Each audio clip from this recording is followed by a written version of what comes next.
Hello students, welcome to your new class 11th. So आज हम chemistry की unit first start कर रहे हैं जिसका नाम है some basic concept of chemistry. Okay, so इसमें पहले हम पढ़ते हैं जो हमने पहले की क्लासेस में पढ़ा हुआ है, उन कुछ टर्म्स के बारे में पढ़ते हैं. तो मैटर क्या होता है आपने पहले पढ़ा हुआ है. मैटर किसको बोलते हैं? पदार्थ को. हिंदी में पदार्थ और इंग्लिश में मैटर. तो मैटर क्या होता है? Anything that occupies space and have मास. ठीक है, कोई भी पदार्थ किसको बोलेंगे? कि कोई भी चीज़ जो जगह घेरे और उसका कुछ मास हो तो उसको हम बोलेंगे पदार्थ. इंग्लिश में हम उसको बोलेंगे matter. Anything that occupies space and have volume. ठीक है, सो जो पदार्थ या फिर मैटर है उसको हम दो टाइप से क्लासिफाई करेंगे. एक होता है फिजिकल क्लासिफिकेशन और दूसरा होता है केमिकल क्लासिफिकेशन. तो फिजिकल क्लासिफिकेशन में मैटर के फिजिकल स्टेट के बेस पे, मतलब कि वो कैसा दिखता है उसके आधार पर उसको क्लासिफाई करते हैं, उसको बांटते हैं. तो उसको हम तीन भागों में बांटेंगे: सॉलिड, लिक्विड और गैस. सॉलिड यानी ठोस को इंग्लिश में सॉलिड बोलेंगे, तरल को लिक्विड और गैस जो होती हैं उनको गैस. सॉलिड यानी जो सख्त चीज़ें होती हैं, यानी अगर उसको हम डिफाइन करें सॉलिड को तो क्या कहेंगे? Which have definite shape and definite volume. जिसकी शेप जो है वो फिक्स होती है और जो उसका वॉल्यूम है कि वो कितनी जगह घेरेगा वो भी उसका फिक्स होता है. तो उस चीज़ को हम क्या बोलेंगे? सॉलिड. जैसे बेंच, टेबल, चेयर, ये सारी चीज़ें हो गई. लिक्विड, तरल किसको बोलेंगे? जिसकी डेफिनेट शेप ना हो. Which have indefinite shape but definite volume. जिसकी शेप तो डेफिनेट ना हो, मतलब फिक्स नहीं है उसकी शेप, जो चेंज हो सके, लेकिन वॉल्यूम उसका फिक्स हो कि वो इतनी जगह ही घेरेगा.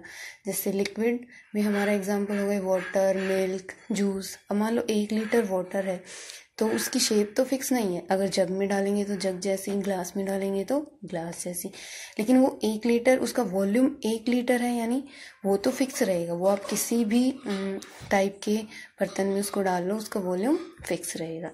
तो वो क्या हो जाएगा? लिक्विड. गैस में जिसकी ना ही शेप डेफिनेट हो ना ही वॉल्यूम डेफिनेट हो, यानी which have indefinite shape and indefinite volume. जैसे हमारी एनवायरनमेंट में सारी गैसेस हो गई, CO2, कार्बन डाइऑक्साइड हो गई, ऑक्सीजन वगैरह. ठीक है, तो उनका कोई डेफिनेट शेप नहीं है और ना ही उनका कोई डेफिनेट वॉल्यूम है, तो वो सारे किस में आएंगे? गैस के अंदर.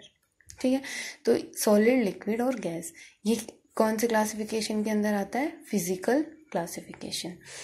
फिजिकल क्लासिफिकेशन यानी उसकी जो फिजिकल अपीयरेंस है, यानी उसका वो दिखने में कैसा है, उसके आधार पर ये क्लासिफिकेशन है. तो जिसको हम बोलते हैं सॉलिड, लिक्विड और गैस, ठोस, तरल और गैस. ठीक है, फिर दूसरी क्लासिफिकेशन है इसकी केमिकल क्लासिफिकेशन.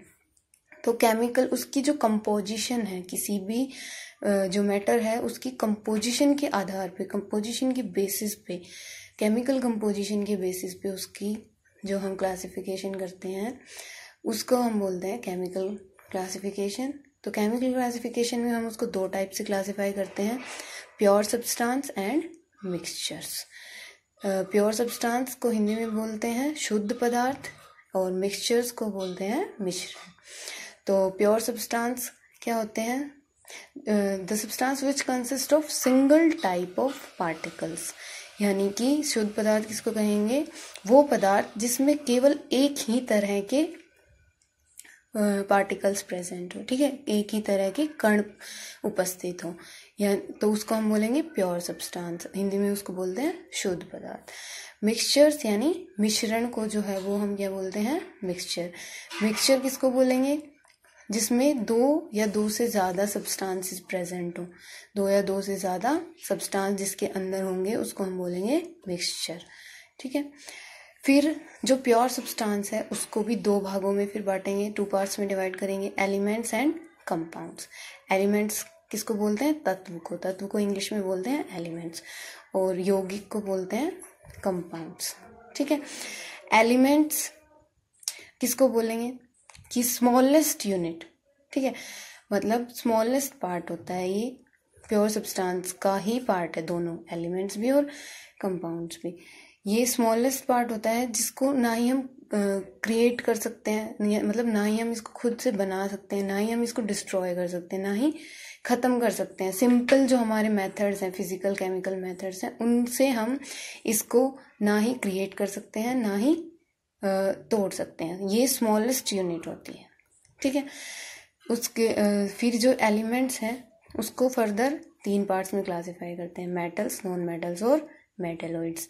मेटल्स धातु को बोलते हैं, नॉन मेटल्स अधातु को, और मेटेलॉइड मिश्र धातु, ठीक है।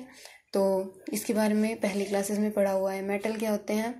जो कि मैलिएबल होते हैं, डक्टाइल होते हैं, और जो इलेक्ट्रिसिटी को कंडक्ट करते हैं, बिजली को अपने अंदर से कंडक्ट करते हैं। सोनोरस होते हैं, यानी कि आवाज़ प्रोड्यूस करते हैं। और लस्चरस, शाइन होती है, चमक होती है इनके अंदर, ठीक है। तो वो सारे मेटल्स हो गए। नॉन मेटल्स अधातु किसको बोलेंगे? जो कि अपने अंदर से इलेक्ट्रिसिटी को पास नहीं होने देते हैं, ठीक है। और जो नॉन लस्चरस होते हैं, जिनके अंदर शाइन, चमक नहीं होती है। नॉन सोनरस होते हैं, यानी कि जब हम उसको सख्त सरफेस, हार्ड सरफेस पे स्ट्राइक करते हैं, मतलब सख्त सरफेस पे मारते हैं, तो वो आवाज़ प्रोड्यूस नहीं करते हैं, ठीक है। सॉफ्ट होते हैं। मेटल्स क्या होते हैं? हार्ड होते हैं। और ये क्या होते हैं? नॉन मैलिएबल और नॉन डक्टाइल, या फिर हम इसको बोल सकते हैं कि ये ब्रिटल होते हैं। नॉन मैलिएबल, नॉन डक्टाइल से क्या मतलब है कि जब अगर आप उसको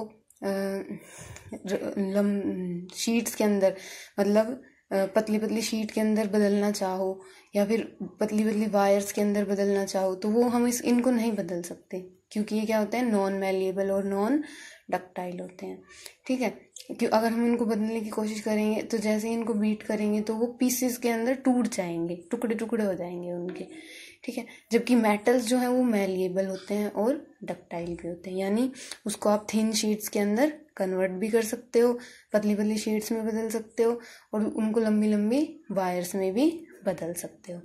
तो इस शीट्स में बदलने की प्रॉपर्टी को मैलिएबिलिटी कहते हैं, और वायर्स में बदलने की प्रॉपर्टी को डक्टिलिटी कहते हैं, ठीक है। और ये नहीं बदल सकते, इसलिए नॉन वर्ड लग जाता है, non malleable and non ductile, ठीक है। ये सारी चीज़ें पहले वाली क्लासेस में भी पढ़ी हुई है हमने। उसके बाद मेटेलॉइड्स क्या हो जाएंगे? मेटेलॉइड्स में हम उन एलिमेंट्स को बोलेंगे जिनकी प्रॉपर्टीज जिसके पास दोनों टाइप की प्रॉपर्टी हो, मेटल्स की प्रॉपर्टीज भी हो और नॉन मेटल्स की प्रॉपर्टीज भी हो, तो उसमें उनको हम क्या बोलेंगे? मेटेलॉइड्स बोलेंगे, ठीक है। मेटल्स के एग्जांपल हो गए हमारे पास आयरन, एल्यूमिनियम, ठीक है, गोल्ड, ये सारे मेटल्स हो गए। नॉन मेटल्स में क्या हो गया? कार्बन, हाइड्रोजन, ऑक्सीजन, ये सारे नॉन मेटल्स हो गए।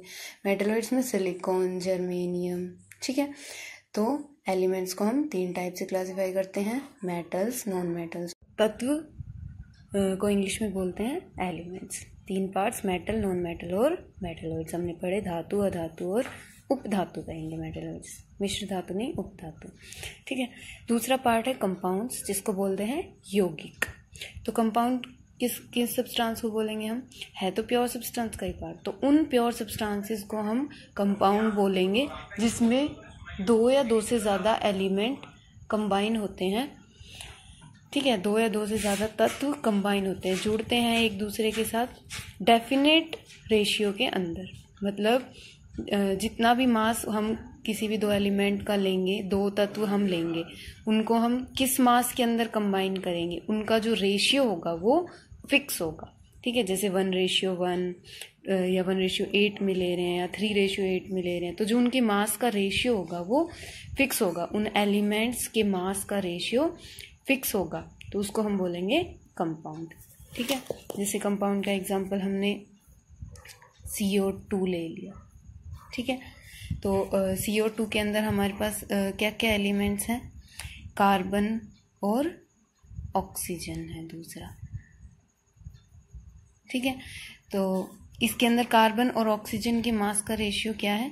3:1 8। तो ये जो हमारा CO2 है वो क्या है, एक कंपाउंड है जिसके अंदर जो इसके एलिमेंट्स जो तत्व लिए हैं उनके मास का रेशियो फिक्स है, ये 3:8 ही रहेगा हमेशा।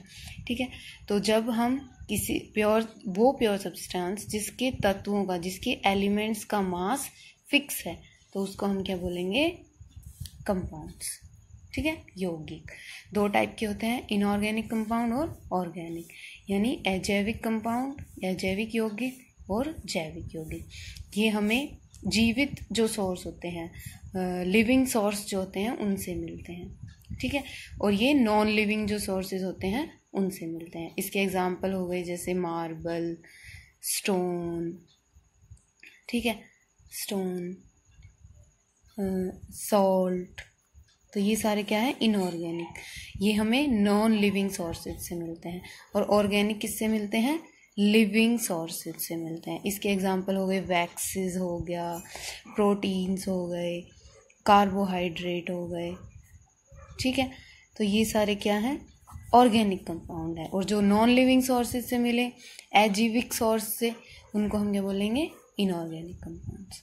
ठीक है, फिर मिक्सचर किसको बोलेंगे, मिक्सचर हम उन सब्सटेंसेस को बोलेंगे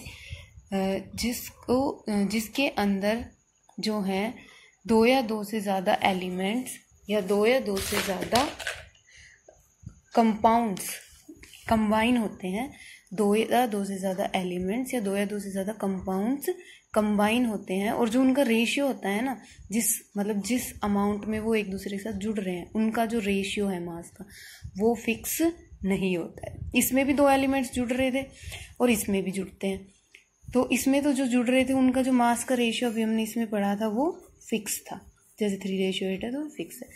इसमें 2 या 2 से ज़्यादा या तो एलिमेंट्स तत्व जुड़ रहे हो या फिर कंपाउंड्स जुड़ रहे हो या यौगिक जुड़ रहे हो, उनका रेशियो जो है वो फिक्स नहीं होता, मतलब कितना भी ले सकते हैं। अगर उनका रेशियो फिक्स नहीं है in any proportion, fix ratio नहीं लेते तो उसको हम मिक्सचर बोलेंगे, और फिक्स रेशियो अगर होगा तो कंपाउंड बोलेंगे। तो मिक्सचर हो गया मिश्रण, हिंदी में जिसको बोलते हैं। 2 टाइप के होते हैं, होमोजीनियस और हेट्रोजीनियस। होमोजीनियस किसको बोलेंगे, जिसकी कंपोजिशन जो है थ्रू आउट एक जैसी रहेगी, यानी जैसे हम मिक्सचर ले ले, मिल्क और वाटर का मिश्रण ले ले, तो जो उसका हमारा मिक्सचर बनेगा उसकी जो कंपोजिशन है वो पूरी एक जैसी रहेगी। ऊपर से अगर दूध लोगे उसका भी पूरी की कंसंट्रेशन एक जैसी रहेगी, ऐसा नहीं है कहीं पानी ज़्यादा हो जाएगा कहीं पानी कम, पूरे की जो कंसंट्रेशन है वो अगर एक जैसी रहे मिक्सचर की, तो उस मिक्सचर को हम बोलते हैं होमोजीनियस मिक्सचर। हेट्रोजीनियस जब उसकी कंपोजिशन जो है वो पूरे में एक जैसी ना रहे, तो उसको हम क्या बोलेंगे, हेट्रोजीनियस मिक्सचर। जैसे हम एग्जांपल ले लें सैंड और वाटर का, तो वाटर के अंदर हम सैंड मिक्स करेंगे तो उसकी कंपोजिशन पूरे में एक जैसी नहीं रहेगी, नीचे मिट्टी बैठ जाएगी। ठीक है, तो ऊपर की अगर हम देखें मिट्टी की कंसंट्रेशन हो तो ऊपर के पानी में कम होगी, नीचे का जो पानी उसमें कंसंट्रेशन मिट्टी की ज़्यादा होगी। तो पूरे के में अगर उसकी कंसंट्रेशन एक जैसी है तो होमोजीनियस, और एक जैसी कंसंट्रेशन नहीं है तो हेट्रोजीनियस मिक्सचर उसको बोलेंगे। ठीक है, तो ये हमने बेसिक क्लासिफिकेशन किया है मैटर का 2 टाइप से, फिजिकल और केमिकल क्लासिफिकेशन। सो इसको आप नोट कर सकते हो इस चार्ट को, एंड इसकी डेफिनेशन बुक में है, बुक परचेज कर लीजिए। इससे आगे हम नेक्स्ट क्लास में पढ़ेंगे।